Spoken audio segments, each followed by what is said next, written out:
আসসালামু আলাইকুম। আমার ফেসবুকের সকল ভাই বন্ধু আত্মীয় স্বজন সবাইকে আমার ভোরের সালাম। আজকে ভয়াবহ একটা প্রশ্ন নিয়ে হাজির হইলাম। দুইজন মানুষের প্রতি আমার ভীষণ শ্রদ্ধা এবং ভালোবাসা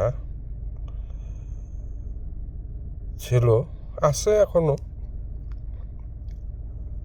তো তাদের যত অনুষ্ঠান,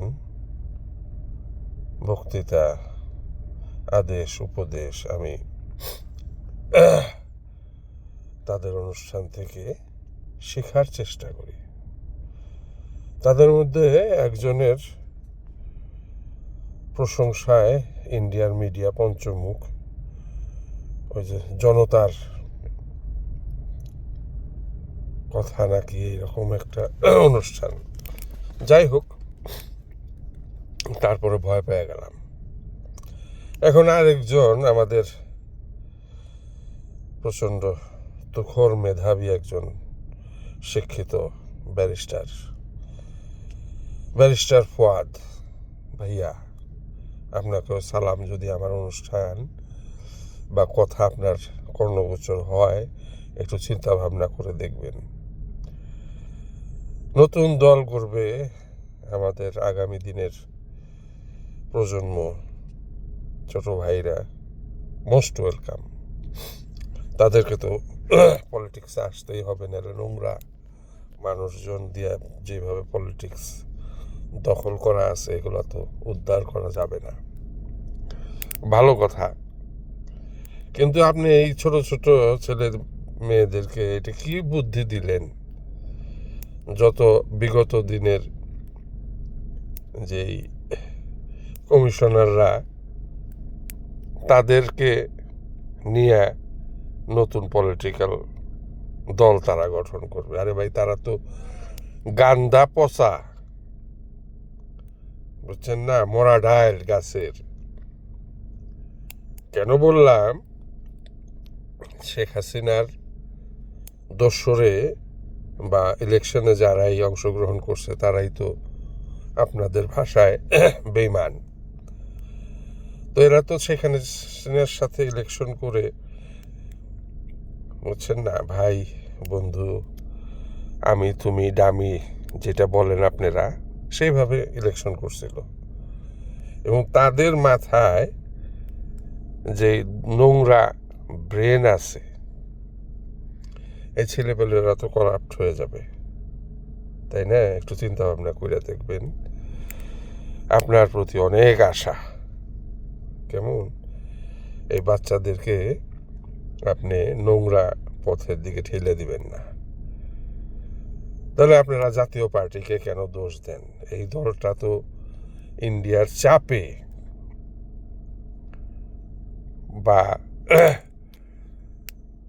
আরও অন্যান্য রাজনৈতিক দলের যে তাদের প্রতি অন্যায় অত্যাচার সব কিছু মিলে এরা চাপের মুখে এখনো কয়েকজন টিকা আছে। এদেরকে দোষ দেন কেন? তাই না? এরা কি দোষ করছে? যাই হোক, এটাই ছিল আপনার কাছে আবেদন। ছেলেমেয়েরা, আগামী দিনের প্রজন্ম, তারা পলিটিক্স করবে, পলিটিক্সে আসবে, ওয়েলকাম, মোস্ট ওয়েলকাম। আমরা আশাবাদী, তারাই তো আগামী দিনের ভবিষ্যৎ। যাই হোক, বাদ দিয়ে এই টপিক্স, আসেন ইন্ডিয়ার আলাপে। 71-এর যুদ্ধের আগে থেকেই তাদের আমাদের বাংলাদেশ নিয়ে প্ল্যান এ, প্ল্যান বি, এইরকম প্ল্যান সি, এইরকম, এইটা না হলে ওইটা, ওইটা না হলে এইটা। তো তাদের দোসর ছিল শেখ হাসিনা। এবং শেখ হাসিনা পালানোর পরে, ক্ষমতাচ্যুত হওয়ার পরে, এদের মাথা খারাপ হয়ে গেছে।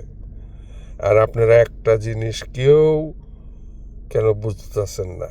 এই যে প্রোপাগান্ডা ইন্ডিয়া থেকে ছড়ানো হচ্ছে, এদেরকে শত কোটি টাকা দিয়া শেখ হাসিনা কিনছে। আপনারা এটা বুঝেন না? এখানে গভর্নমেন্টের, হ্যাঁ তারা বাধা দিতে পারে, বাট মেইনলি শেখ হাসিনা এদেরকে টাকা পয়সা দিয়া এই কিনে এদেরকে দিয়া এগুলি করাইতেছে। হ্যাঁ, আর বাংলাদেশের কিছু হিন্দু জনগোষ্ঠী আছে যারা ইন্ডিয়া মাইগ্রেন্ট হইতে চায়, তারা ওইখানে যায় আমাদের দেশের নামে বদনাম করে। তা আমি সেই ভাইদের বলবো, আপনারা ইন্ডিয়া মাইগ্রেন্ট হইতে চান ভালো কথা, বাট যেখানে জন্মগ্রহণ করছেন, যেই দেশটা আপনার, সেই দেশের প্রতিও তো আপনাদের একটা দায়িত্ব আছে। এইভাবে নোংরামি করবেন না দয়া করে। হ্যাঁ, আপনারা মাইগ্রেন্ট হয়ে যাবেন, ভালো কথা, আপনারা যান, যায় জোতার বাড়ি খাইতে থাকেন। দেখেন না আসামে 1.5 লক্ষ বাঙালি, তাদেরকে মুসলমান না, আপনাদেরই ধর্মের মানুষ কিভাবে টর্চার করতেছে। হ্যাঁ, তো আপনারা ওই দেশে যায় কি ভালো থাকবেন? বরঞ্চ এই দেশে ভালো আছেন। আমরা যথেষ্ট আপনাদেরকে সম্মান দেই, যথেষ্ট ভালোবাসি, কেমন? তো ওই দেশে যে আপনারা ওই যাই যখনই হা করবেন, তখনই এরা বুঝে যাবে আপনারা বাংলাদেশের বাঙালি, তখনই তো ঘৃণার চোখে দেখবে আপনাদেরকে, বুঝছেন না? যাই হোক, আপনাদের যথেষ্ট বুদ্ধি। আমার মতন এই কি বলে কোনো ব্যাং নাকি জানি একটা ভাষা আছে, তার এত বুদ্ধি নাই। ওই খারাপ লাগে, বাংলাদেশে জন্মগ্রহণ করছি, কেমন? বাংলাদেশের নদী নালা, খাল বিল, মাঠ ঘাট সব স্মৃতিচারণ হয়, ভাল লাগে। হ্যাঁ, কষ্টও লাগে যখন দেখি বাংলাদেশটা কষ্টে আছে, কেমন? যাই হোক, যেটা বলতেছিলাম, সেই 71-এর আগেই ইন্ডিয়ার আমাদের দেশ নিয়ে plan A, plan B, plan C, এরকম তাদের চিন্তাভাবনা। তাদের চিন্তাভাবনা যদি এরকম না হয়, স্বাধীনতার সনদ 9 মাস আমাদের মুক্তিযোদ্ধারা তাদের রক্ত দিয়া যুদ্ধ করে এই দেশটারে স্বাধীন করছে, আর ডিসেম্বরের 3 তারিখে না কয় তারিখে জানি তারা এসে জয়েন করছে। জয়েন করে আমাদের জয়টাকে 16ই ডিসেম্বরকে তারা তাদের জয়গান বানায় নিছে, তাদের বিজয় বানায় নিছে। ওই সনদ যখন সাইন করে, ওখানে আমাদের লোক কোথায়? আমাদের লোক, আমাদের সর্বাধিনায়ক সিপাহ সালার উনি কোথায়? ওনাকে ওরা পলিটিক্স করে সিলেট পাঠায় দিয়া, শুধু পাঠায় দেয় নাই, তার হেলিকপ্টারে প্রচণ্ড গুলি বর্ষণ করছে, এবং এটা ইন্ডিয়াই করাইছে। কেন? 16ই ডিসেম্বরের পরে আমাদের দেশের অনেক বুদ্ধিজীবী গুম হয়ে গেছে। হ্যাঁ, তখন তো পাকিস্তানিরা নাই। তো এই বুদ্ধিজীবীদের কারা হত্যা করলো? আজ পর্যন্ত ইন্ডিয়াকে কেউ প্রশ্ন করে নাই, কেমন? সবাই জানে, ওপেন সিক্রেট। আমাদের সেই যুগের আবরার মেজর জলিল, শুন আর সে নাকি প্রথম গুমের শিকার বাংলাদেশের। ওনার কাছে জাতি কখনো ক্ষমা চায় নাই। ইন্দিরা গান্ধীর কাছে সারা বিশ্ব থেকে বাংলাদেশের রিফিউজিদের জন্য সাহায্য আইছিল ওই সময় $2.2 বিলিয়ন। সেই টাকা কই? আমরা কেউ জানি না। হ্যাঁ, আমরা খালি ফাল পারি, ইলেকশন কতক্ষণে ক্ষমতায় যাব। আগে ওরা লুটপাট করে খাইছে, আমরা আমাদের সময় আইছে। যাই হোক, এটা যারা রাজনীতি করে ওনারা অনেক ত্যাগের শিকার করেন। সেই জেল, ধান ক্ষেত, পাট খেতে ঘুমায়, নদী নালায়, সাঁতরায় ওনারা অনেক ত্যাগ স্বীকার করেন। ঠিক আছে, ওনারা পজিশনে যাওয়ার মতন ওনাদের অধিকার আছে। দেশ নিয়ে সেই প্রান্তিকাল থেকে ওনারা শুরু করেন, স্টুডেন্ট লাইফ থেকে পলিটিক্স, তো ওনাদের এটা প্রাপ্য। কিন্তু প্রত্যেকটা জিনিসেরই একটা সময়, দিনকাল আছে। আমাদের ডক্টর ইউনূস সাহেবের চতুর্দিকে অন্ধকার ভরা, এবং তার কাছে আলোর যাইতে দেয় না। বাট উনি তো নিজেই অনেক প্রগতিশীল মানুষ, ওনার অনেক ব্রেন, ওনার বুদ্ধি অনেক, ওনাকে বুদ্ধি দেওয়ার মতন বুদ্ধি আমাদের মতন লোকের নাই। যাই হোক, আশা করি উনি বুঝবেন, উনি অনেক বিবেকবান, যেটাই করবেন আমাদের ভালোর জন্যই করবেন। কেমন?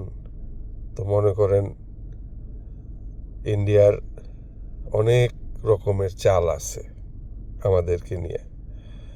শেখ হাসিনা আমাদেরকে মাফ করে দিলেও ইন্ডিয়া আমাদের মাফ করবে না। তাদের 7 সিস্টারকে রক্ষা করতে হইলে তাদের যত রকমের নোংরামি তারা সেটা করবেই। এইটা ঠান্ডা মাথায় চিন্তা করে দেখেন। কেমন? যেইভাবে পারুক তারা আমাদের সাথে নোংরামি করবেই। যাই হোক, অনেক বক করলাম। সবাই ভালো থাকবেন। এবং ওই যে ব্যারিস্টার সাহেব, ফুয়াদ সাহেব, আপনার প্রতি অনেক রিকোয়েস্ট। আপনাকে বুদ্ধি জ্ঞান দেওয়ার মতন জ্ঞান আমার নাই। একটু দয়া করে বাচ্চাদের প্রতি চিন্তা করেন আমি কি বললাম। কারণ যে কোনো এলাকার কমিশনার, সেই কমিশনারের ইতিহাস ঘাটবেন। আমাদের দেশের একটা বাজে কালচার, আমরা ভালো মানুষরা যাই না। পাতিরংবাজ, মার্ডার করতে করতে জেল খাইটা কইটা তারাই যায় যে কমিশনার হয়। প্রতিটা এলাকায় আপনি খবর নিয়ে দেখবেন। কেমন? তো যাই হোক, অনেক বক করলাম। আপনার প্রখর জ্ঞান আছে, আপনি একটু ঠান্ডা মাথায় চিন্তা করে তারপর ছেলেপেলেদেরকে সামনের দিকে আগায় যাওয়ার বুদ্ধি দিয়েন। আসসালামু আলাইকুম।